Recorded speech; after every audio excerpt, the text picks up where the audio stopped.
Hi everybody, this is Sheheryar, Shahid, and you're watching All of Your Business. In All of Your Business, we talk about your favorite topics about economy with our guest, Mr. Mitab Haider. Assalamu alaikum, sir. Alaikum assalam. How are you, sir? I am fine. Sir, we all know that Pakistan is taking its role as a mediator between Israel, Iran, and US, and Pakistan is being celebrated and appreciated on the global level for its foreign policy.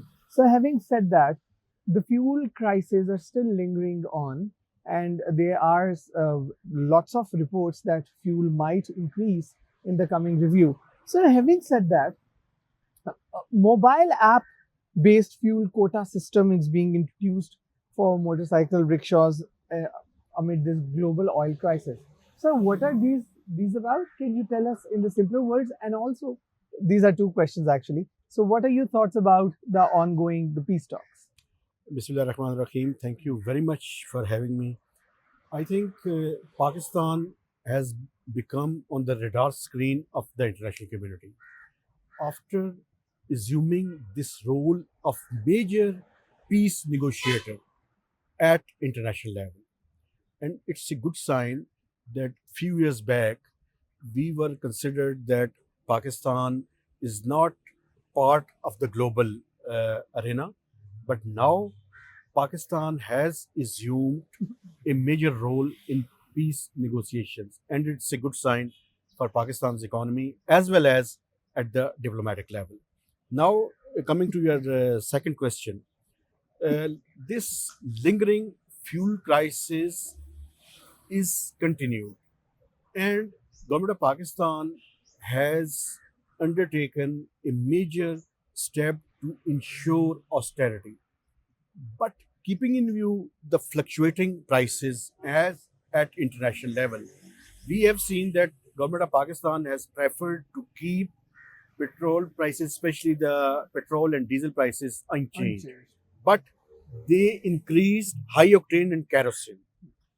So, keeping in view this fluctuating trend, now the government is planning to come up with targeted subsidy, and this targeted subsidy will not meant to be utilized by everyone. So, Ministry of Petroleum as well as Ministry of IT and other stakeholders, they are developing a app under which it will be utilized and it will incentivize to the two wheelers and three wheelers that they will only be given certain amount of rationing as well as reduced rate of fuel. Right. But for other four wheelers or for other, and there is another consideration that up to 800 cc cars, this incentives might be given to them as well. But for all the luxuries car or beyond 800 cc, they will have to pay the full price, keeping in view the increased prices in the international market. So at the moment, the government is planning to develop this kind of app, and it will incentivize only to the two wheelers, three wheelers, as well as four wheelers up to 800 cc. Right, right. And this will be targeted subsidy. Okay. It's a good sign. Subsidy is not good thing, but this targeted subsidy only for the poorer of the segment of the society is good, because we have seen unprecedented surge in international fuel prices. Right. And sir, And under the IMF program, we cannot absorb the whole burden. No government can absorb this kind of burden, right. because if we want to remain under the IMF program, targeted subsidy is the only solution. Right. Sir, recently there were reports that government may have to unfreeze fuel prices. So what does this unfreeze mean? Because in last two reviews, the government preferred to keep the oil prices unchanged, especially petrol and diesel.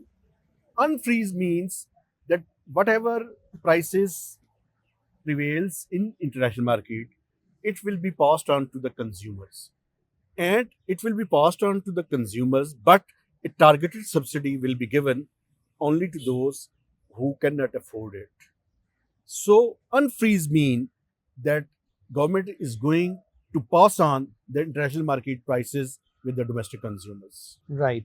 And sir, the government has also decided to cut development budget by rupees 100 billion to keep petrol and diesel prices steady.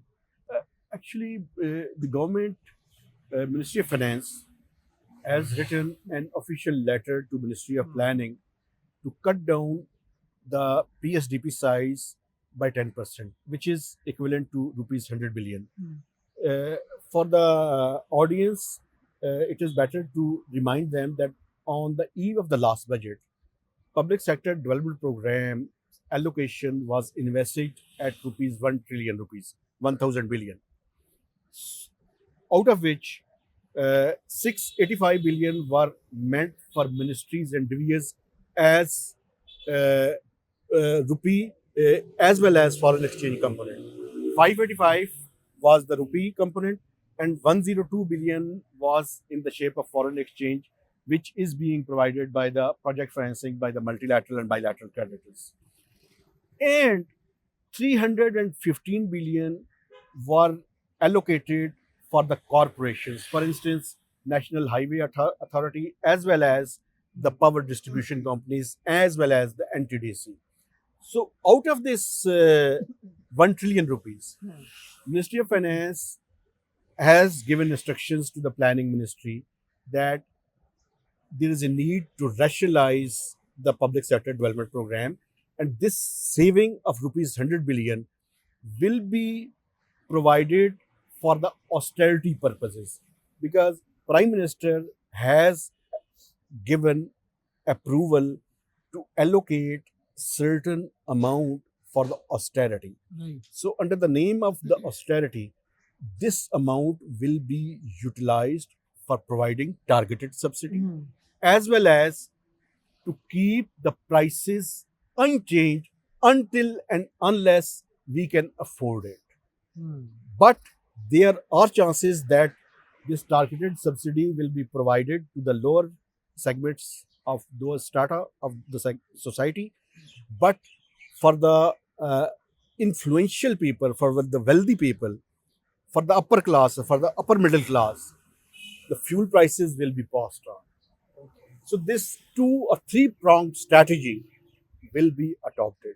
Right. And the government is also exploring the options of taking different measures to ensure for having a smart lockdown, or ensuring things under which we don't want to lose the fiscal discipline under the IMF program. It's a very, very complex and difficult situation facing by Pakistan's economy, because there is unprecedented increase and fluctuation and upsurge in the fuel prices.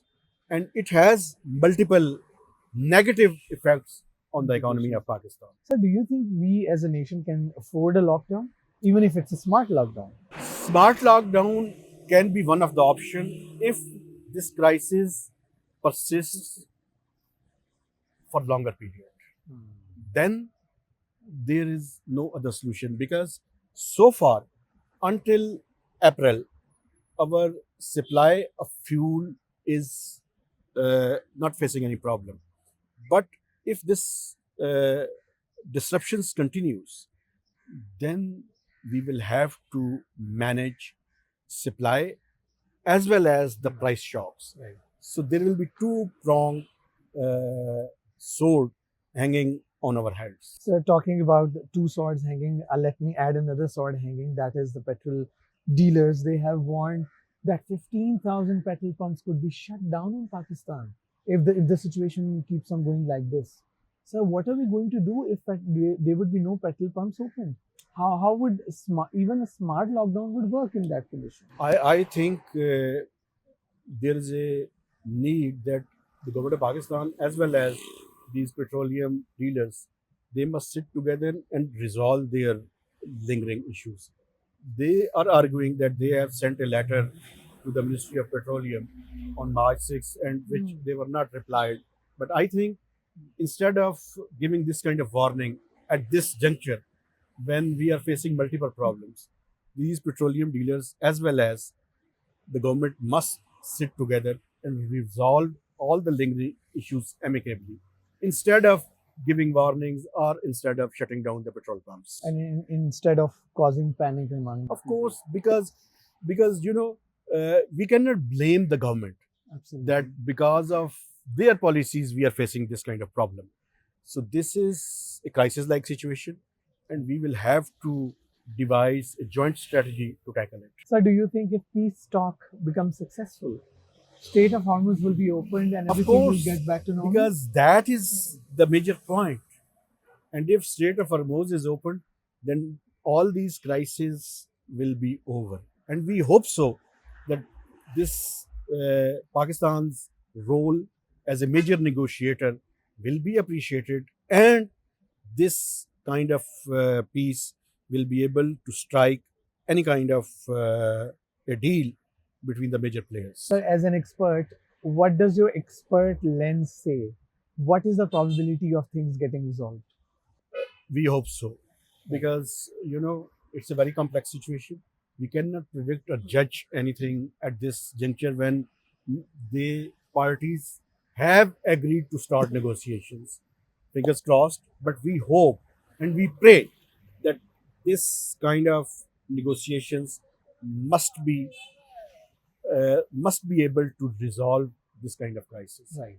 Because if this crisis lingers on, it will result into creating multiple challenges Right. for the whole globe, and especially for this region, and especially for those who are oil and fuel importing countries. Right. Right. Thank you so much, sir. Always welcome. That was all for today. If you want us to talk more about the fuel crisis, if you want us to dissect this issue more, do let us know in the comments. Till then, keep watching All of Your Business. This is Sheheryar signing out.